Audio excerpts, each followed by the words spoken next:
At the other end of the scale, there's Porsche. They just don't make bad cars. And even when a new variant comes out, it feels like it's been honed and developed for centuries. But that doesn't mean they aren't scary. This is the most powerful, the fastest 911 variant to date. The beautiful GT2. Here's Jason. Even at low speeds, it has to be driven with absolute respect.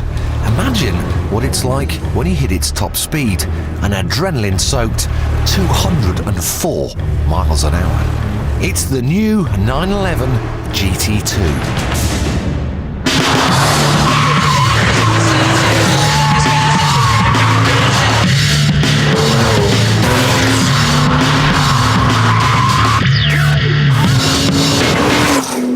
So what exactly is it? Well, imagine the most ludicrous, unnecessary things you could do to a 911 Turbo, like add even more power and make it much lighter, and then strip away the safe as houses four-wheel drive system to make it leery, scary and rear-wheel drive.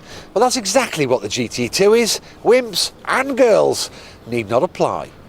Previous GT2s have been nicknamed the Widowmaker, as drivers tend to find it tricky staying out of the bushes. This one promises to take even more scalps with an incredible 530 brake horsepower. No 911 has ever been so powerful.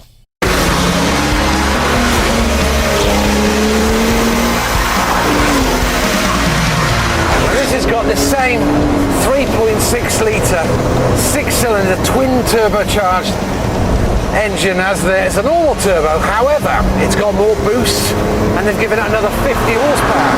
And I have to say, my turbo's quick, but this is this is mental.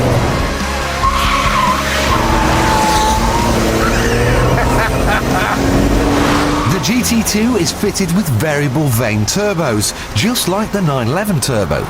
However, with the increased pressure, there is a bit more lag, and that makes it trickier to drive. On some slow corners, when you open the throttle, you get a bit of understeer as you wait for the turbos to start spinning up. Now the gear change is slightly heavier, it's a bit more clunky, but it sits perfectly in the rev range every time you pull the gear.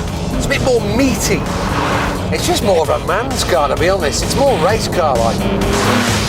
There's plenty of torque, 680 newton meters at 4,500 revs, and the engine will thrust the car to 62 miles an hour in a mind-bending 3.7 seconds.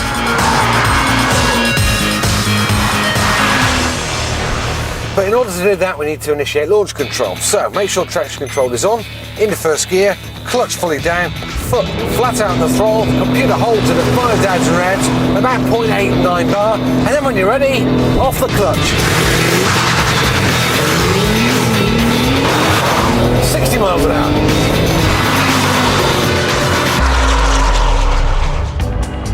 Aside from that launch button, the interior is pretty devoid of baubles and gimmicks. It might not look like you're getting much for a car that cost 131 grand, but a serious fuss-free cabin is just what a car like this needs.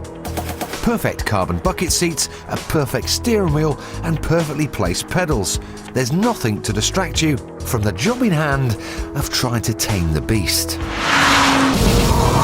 There she goes. The chassis is so well set up, you can make it do whatever you want. It's a bit snappy, but it's fantastic.